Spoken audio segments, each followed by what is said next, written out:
నమస్తే రమగారు. నమస్తే జయ. రమగారు, కొంతమంది మనం చూస్తూ ఉంటే అసలు ఎలాంటి దిగులు కనిపించదండి, చీకు చింత ఏముండదు, మళ్ళీ ప్రాబ్లమ్స్ లేవా అంటే ఎన్నో సమస్యలు ఉంటాయి. పట్టించుకోరా వీళ్ళు ఎంత అదృష్టవంతులా అనుకోవాలి, కానీ మరీ అసలు ఆలోచన లేకుండా ఎలా ఉంటారు కదా. ఇళ్లలో వాళ్ళకి ఎంత కష్టమో తెలుసా రమగారు, అలా చీకు చింత లేకుండా. హస్బెండ్ కానీ వైఫ్ కానీ ఇద్దరిలో ఒకళ్ళు, హస్బెండ్ ఉన్నాడో చచ్చారే ఓయమ్మో కదా. నిష్పూచిగా ఉండే వాళ్ళతోటి చాలా కష్టము. వాళ్ళు ఆలోచించరంటారు రమ్మగారు, అంటే వాళ్ళని బాధించదు మనసు. శాలోగా ఎంతసేపు బాధపడే రకంగా ఉండరు కొంతమంది. అసలు ఎంతసేపు బాధపడద్దు, కనీసం ఆలోచించాలి కదా, అది కూడా ఉండదు. వాళ్ళు ఆలోచిస్తారు, మనకు తెలియదు బహుశా. అంతేనంటారా? ఎవరి చింత వాడికి ఉంటుంది, కొంతమందికి చింత ఉండదు. రేపటి గురించి ఆలోచన కొంతమందికి ఉండదు.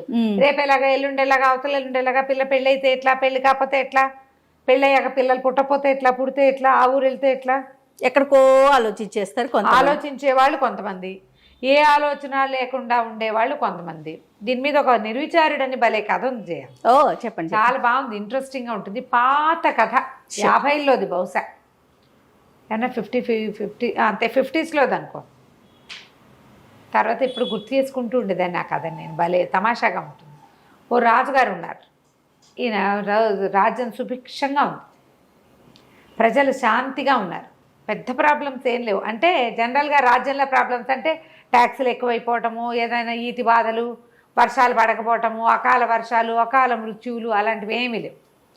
రాజుగారికి తను ఉండాల్సినంత సుఖంగా లేనని ఒక ఫీలింగ్. ఓకే, నేను ఇంకా హ్యాపీగా ఉండొచ్చు, కానీ నాకు హ్యాపీగా ఉండటం రావట్లేదు అనుకుంటాడు. ఆయనకు ఒక దిగులు, నాకంటే సుఖంగా ఉండేవాళ్ళు లేరా అని అడుగుతూ ఉంటాడు ఎంతసేపు. నేను ఉండాల్సినంత సుఖంగా లేనంటే ఈ అధికారులు, ఆయన భార్య, మంత్రులు అనేవాళ్ళు మీ అంత సుఖప్రాణి లోకంలో లేడండి, మీరే హాయిగా ఉన్నారంటే ఆయన నమ్మకం ఉండేది కాదు. నాకన్నా ఇంకా చాలా మంది సుఖంగా ఉంటారు. ఉండాల్సినంత హాయిగా నేను లేను, నేను ఇంకా కూల్గా ఉండుతూ నేను ఎందుకో ఉండలేకపోతున్నాను. బాగుంది, హాయిగా ఉండటమంటే ఇది కాదు, ఇంకా ఏదో అలా అనుకునేవాడు. అయితే ఏమైంది, దాని మీద ఆలోచిస్తూ ఉండేవాడు ఎంతసేపు. ఒకరోజు ఒక ఆయన, ఈయన ఈ రాజుగారు ఎక్కడికో వెళ్ళాడు, ఊర్లో తిరిగి రావడానికి వెళ్ళాడు. అధికారులు ఎవ్వరు లేరు. తిరిగి వస్తుంటే ఒక పల్లెటూరులో ఒక పల్లె వాతావరణం, నగరానికి కొంత దగ్గరలోనే ఓ పూరి పాకలోంచి చిన్న వెలుగు, అక్కడి నుంచి ఏదో శ్రావ్యమైన సంగీతము వినపడుతోంది. అబ్బా వీడెవడో సుఖప్రాణి, చీకటి పడేసరికి చక్కగా సంగీతం వాయించుకుంటున్నాడు. ఎవరు సంగీతం పాడుకుంటూ కులాసాగా ఉంటారు, ఆనందంగా హాయిగా ఉన్నవాడు. ఈయన గుర్రం బయట కట్టేసి ఆ గుమ్మంలోకి పోయాడు. ఈ రాజుగారు రాజు వేషంలో లేడు, సింపుల్గా ఉన్నాడు. ఏదో ఒక బాటసారి వెళ్ళే ఆ ఏకతారం మీటుకుంటున్నాడు. ఒక ఆయన టింగ్ టింగ్ వాయిస్తున్నాడు. ఏకతారం మీటుతారు కదా, ఆ ఏకతారం మీటుకుంటూ చక్కటి పాట, ఎంత శ్రావ్యమైన కంఠము, నిశ్శబ్దంగా నిరామయంగా ఉంది వాతావరణం. ఆ ఇంట్లో ఎవ్వరూ లేరు, పేద పూరి గుడిసె. ఓ మూల ఓ పొయ్యి ఉంది, ఏవో గిన్నెలు కనపడుతున్నాయి, ఓ చిన్న కుక్కి మంచం ఒకటి ఉంది కూర్చోడానికి వీలుగా, ఓ చాపేసుకుని గుంజకానుకుని కూర్చుని ఏకతార మీటుకుంటూ పాడుకుంటున్నాడు. దాన్నా కూర్చో అని ఆయన కూర్చున్నాక, అగో ముందు కొండలో మంచినీళ్ళు ఉన్నాయి తాగు అని వాడు మంచినీళ్ళు తాగి ఈయన మీటుకుంటూ పాడుకుంటుంటే రాజుగారు కూడా సంగీతంలో మైమర్చిపోయి విన్నాడు. ఎవరు ఏమిటి అని కనుక్కున్నాడు. ఎంత హాయిగా పాడుతున్నావు, నీకేం బాధ లేవంటే, ఏం బాధలు ఉంటాయన్నయ్యా, నాకేం బాధలు ఉంటాయన్నా, ఏమున్నాయి, ఏదో కళాయి చేస్తాను, కళాయి పనులు చేస్తాను, మాటలేస్తాను గిన్నెలకి, నగరంలో తిరుగుతా పొద్దంతా, ఏదో ఒక పావలా అర్ధ రూపాయి దొరుకుతుంది, కాసిన బియ్యం కూర కొనుక్కు తెచ్చుకుంటా, అన్నం వండుకుని తింటాను. నేను ఎవరికి పెట్టక్కర్లేదు, ఎవరు నాకు పెట్టక్కర్లేదు, గొడవ లేదు, నాకెవరు లేరే అని ఏడవచ్చు. వాడు ఏడవట్ల, ఏం చేయాలి, ఏముంది, నడిచిపోతుంది కదా. అన్నం తిన్నాక ఇంకేముంది, వెంటనే నిద్ర ఏమీ రాదు. ఏదో సంగీతం చిన్నప్పటి నుంచి పాట పాడుకునే అలవాటు, ఏకతారా పెట్టుకుని పాడుకుంటుంటే సంతోషంగా ఉంటుంది, హాయిగా నిద్ర పడుతుంది, ప్రశాంతంగా ఉంటుంది అన్నాడు. రాజు ఆశ్చర్యపడి ఊరిని, వాడికి దొరికే పావలార్థకే వీడు ఎలా హాయిగా ఉన్నాడు, ఏమో నాకు అన్నీ ఉన్నా నేను హాయిగా లేను, నిర్విచారంగా ఉన్నాడే వీడు.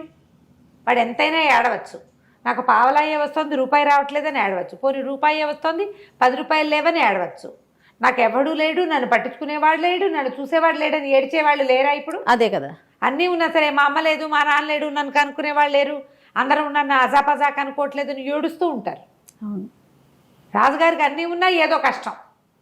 నేను ఇంత నిర్విచారంగా ఉండలేను, నేను ఇలా హాయిగా నా దారిని నేను పాట పాడుకుంటూ పడుకోలేకపోతున్నానే. సరే వీడికి ఇది కట్ చేసి చూద్దాం, వీడు ఏం చేస్తాడో అని. మర్నాడు ఆ రాత్రి వెళ్ళిపోగానే ఊళ్ళో ఎవ్వరూ మాటలేయించద్దు, కళాయి పెట్టించద్దు, అవన్నీ పనులు కోటలోనే అవుతాయి, రోడ్డు మీద తిరిగేవాడికి పని ఇవ్వద్దు అని టంకేయించాడు. వాడి ఆయన తెలివి. మర్నాడు ఈ కళాయి పోసేవాడు ఊరంతా తిరిగాడు, ఎవరు పిలవల, ఎవ్వరూ పిలవల. పని లేదు, ఏం చేస్తాం? తిరిగి వస్తూ ఉంటే ఇంటికి ఒక ఆయన, ఒక పెద్ద మనిషిలాగా ఉన్న ఆయన పాకెట్లో నుంచుని గొడ్డలు పెట్టి పేళ్ళు కొట్టుకుంటున్నాడు. పేళ్ళు కొట్టుకుంటుంటే ఆశ్చర్యపోయాడు. బాబు, ఇంత పెద్దవారు, ఇంత పెద్ద ఇంటి ఓనర్లే ఉన్నారు, ఎందుకండి ఈ పేళ్ల పనులు? నా బొట్టివాడు ఎవరికో కూలివాడికి 10 పావలా ఇచ్చి, ఓ పావలా ఇచ్చి చేయించుకోవచ్చు కదంటే, ఒరే కూలి ఎవరు దొరక్కేనైనా చచ్చినట్టు వేసుకుంటున్నాను, వాన వచ్చేలాగా ఉంది, పేళ్ళు లేకపోతే రాత్రికి అన్నం, రేపు పొద్దుటికి అన్నం ఉండదు, పనివాళ్ళు ఊరెళ్ళారు, ఎవరు లేక చేసుకుంటున్నాను అంటే, బాబు నాకు ఇవ్వండి, ఆ పావలా ఇస్తే నేను వేసి పెడతా బాబు అని చకచకా పేళ్ళు కొట్టేసి అవన్నీ కట్టకట్టి వంటింట్లోకి చేర్చి వాళ్ళకి ఆయన పావలా ఇచ్చి ఒక గ్లాస్ గంజిస్తే గంజి తాగి పావలా 10 రూపాయలు తెచ్చుకున్నాడు. వచ్చేటప్పుడు ఒక గుప్పెడు బియ్యం, ఓ సోల్డ్ బియ్యము, ఒక తాటుకూర తెచ్చుకున్నాడు. అన్నం వండు తినేసాడు. అయిపోయి ఆ రోజు ఏకతారం పెట్టుకుంటున్నాడు. రాజుగారు ఇవాళ వీడికి తిండి దొరుకుండదు, వాడు అడుక్కునేవాడు కాదు, పని చేసుకుని బతికేవాడు. ఏం చేస్తున్నాడో చూద్దామని రాత్రి 9 అయ్యేసరికి తయారయ్యాడు. వీడు టింగ్ టింగ్ టింగ్ టింగ్ అని పాడుకుంటున్నాడు. ఎవడెవ్వడి వాడు ఈ జీవుడు, ఎవరికి ఏమవుతాడు ఈ జీవుడు అనుకుంటూ. రాజు ఆశ్చర్యపోయాడు. ఓరిని అని మళ్ళీ వెళ్ళాడు లోపలికి. వెళ్తే నాయనా బాగున్నావా బాగున్నావానా అన్నాడు. ఆ బాగున్నాను, ఇవాళ ఏం పని చేసావు అని అడిగాడు. అంటే ఏముంది పని చేయడానికి, ఎవరు కళాయికి మాటకి పిలవలేదు, సాయంకాలం వస్తుంటే ఎవరో పేళ్ళు వేసుకుంటూ కనపడ్డారు, చేసి పెట్టాను అన్నాడు. అయితే అప్పటి నుంచి రాజుగారు ఆశ్చర్యంగా ఉంది ఆయనకి. వెళ్ళిపోయాడు. రోజు పేళ్ళు వేసుకునే బతకడం మొదలుపెట్టాడు. ఊరంతా తిరిగి ఎవరికైనా కట్టిపేళ్ళు కొట్టి పెట్టాలమ్మా, ఏదైనా బరువు పని చేయాలా అని హాయిగా రోజు తెచ్చుకుంటాడు. అందుకుముందు మొదటి రోజున ₹1 వచ్చింది, తర్వాత నుంచి రూపాయి రావటం మొదలైంది. హాయిగా కడుపు నిండా తిని ఉంటున్నాడు. మళ్ళీ వచ్చి చూశాడు రాజు, వీడు ఏకతారులో మార్పు లేదు. ఈయనేమంటున్నాడు, వీడు కాయ కష్టం చేయటం వల్ల వీడు నిర్విచారంగా ఉన్నాడు, వీడి కష్టం కట్ చేద్దాం అనుకున్నాడు రాజు. మర్నాడు ఏం చేశాడు, 10 రోజుల తర్వాత ఒక సైనికుల్ని పంపించి, నీకు భటుడు ఉద్యోగం ఇస్తున్నాం, కోటకు పిలిపించారు, భటుడు ఉద్యోగం ఇస్తున్నాము, ఉద్యోగంలో చేరమన్నారు. అనేసరికల్లా ఈ నిర్విచారుడు అన్నాడు, ఎందుకండి నాకు పొట్ట బాగానే గడిచిపోతుంది, నాకు ఉద్యోగం అవసరం లేదు బాబయ్య, హాయిగా గడిచిపోతుంది, నేను సుఖంగా ఉన్నాను అంటే వాళ్ళు ఒప్పుకోలే. దేవుడి నుంచి నీకు ఉద్యోగం ఇవ్వమని ఆర్డర్ వచ్చింది, నువ్వు ఉద్యోగం చేయవలసిందే, ఇదిగో బట్టలు అని భటుడి బట్టలు, ఒక కత్తి ఇచ్చారు. కాదంటాని వీలేదు, రాజాజ్ఞ. సరే ఏం చేశాడు, ఆ భట్టుడి బట్టలు వేసుకుని ఆ కత్తి పుచ్చుకుని వచ్చి నుంచున్నాడు. ఇక్కడ ఎక్కడో కాపలాగా ఏమంటారు, డ్యూటీలు వేస్తారుగా అక్కడ ఇక్కడ అని. 2-3 రోజులకి వాడికి తెలిసింది. అంతకుముందు ఏదో బియ్యం పప్పు ఉంటే వండు తిన్నాడు. 2-3 డేస్కే వాడికి అర్థమైంది, ఇదేంటి నెల జీతం, రోజు పావలా అర్ధం రాదు, దినబత్తెని రాదు, నెల అయ్యాక జీతం ఇస్తారు, ఈ నెల రోజులు తిండెట్లా? వీడేం చేస్తాడో చూద్దామనే రాజు ఎత్తు. ఏం చేశాడు, ఒక కమ్మరాయన దగ్గరికి వెళ్ళి, రాజుగారు తన కత్తి ఇచ్చారు కదా, ఇది సైనికులకి కత్తిస్తారు, ఒక వర కత్తి ఉంటాయి, ఆ కత్తిని కుదవబెట్టాడు ఆయన దగ్గర. కుదవబెట్టి వ్యాపారి దగ్గర ఆయన ఏం చేస్తాడంటే, వ్యాపారి కత్తులు వాళ్ళకి వీళ్ళకి రెంట్కి ఇస్తాడు. తనకి దినవారీ ఓ పావలా వచ్చేలాగా ఏర్పరచుకున్నాడు. ఆ పావలాతోటి ఒక గుప్పెడు బియ్యం కొనుక్కుంటాడు, ఏదైనా ఒక కూర కొనుక్కుని వంట తీసుకుంటాడు. ఈ ఊర ఖాళీగా ఉంది. మొదట్లో 2 రోజులు తెలియదు, 3వ రోజు పరకాయించి చూస్తే ఎవరికైనా తెలిసిపోతుంది.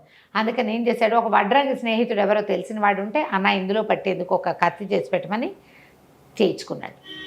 బయట నుంచి చూస్తే పిడి ఉంటుంది, కత్తి ఉందనే అనుకుంటారు, కానీ అది కొయ్య కత్తి. తెలివితేటలు చూడండి. 4 రోజులు గడిపేశాడు. 20 రోజులు గడిచింది, 25 రోజులు. రాజుగారికి ఆశ్చర్యం వేసింది. ఓ రోజు రాత్రి వచ్చాడు చూద్దామని.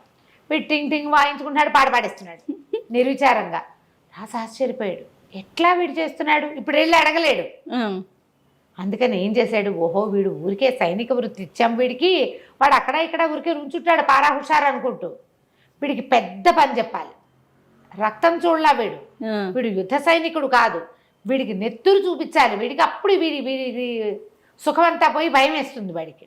అసలు అంత కక్ష ఏంటో రాజుకి తనకంటే వాడు హాయిగా ఉన్నాడనే విషయాన్ని ఓర్చుకోలేకపోతున్నాడు.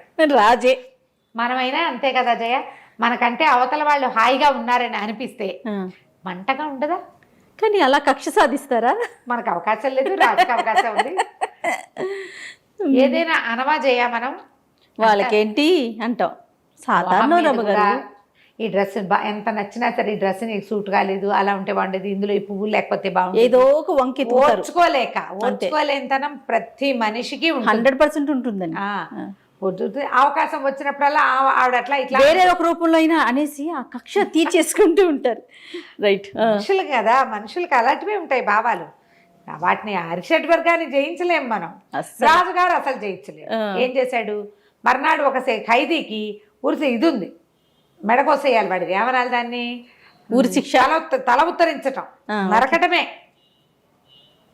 మెడ నరకటం తలారి పని.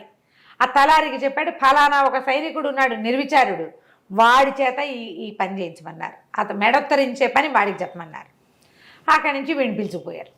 పిలుచుకుపోతే అక్కడ ఒక ఖైదీ ఉన్నాడు, వీడికి వాళ్ళ మరణశిక్ష ఉంది, ఆ శిక్ష నువ్వు అమలు చేయాలి, కత్తి వేయి అన్నారు. అనగానే వీడు నిర్ఘాంతపోయాడు.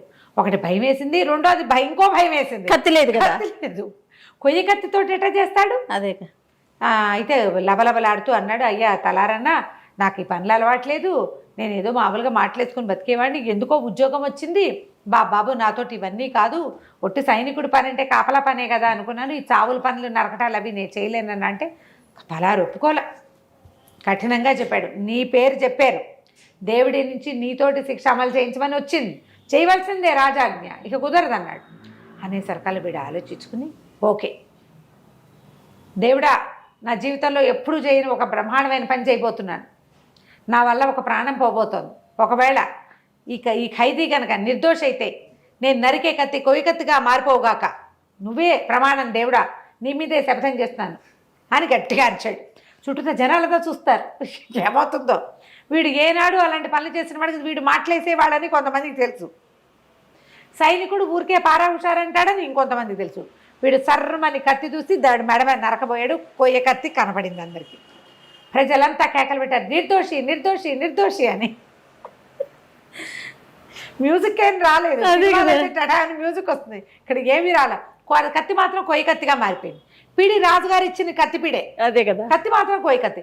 తలారి కూడా నిర్ఘాంతపడి, ఇదేంటి విచిత్రం, ఎప్పుడూ చూడలేదే, వీడు మహామహిమాన్వితుడిగా కనబడ్డాడు జనాలందరికీ.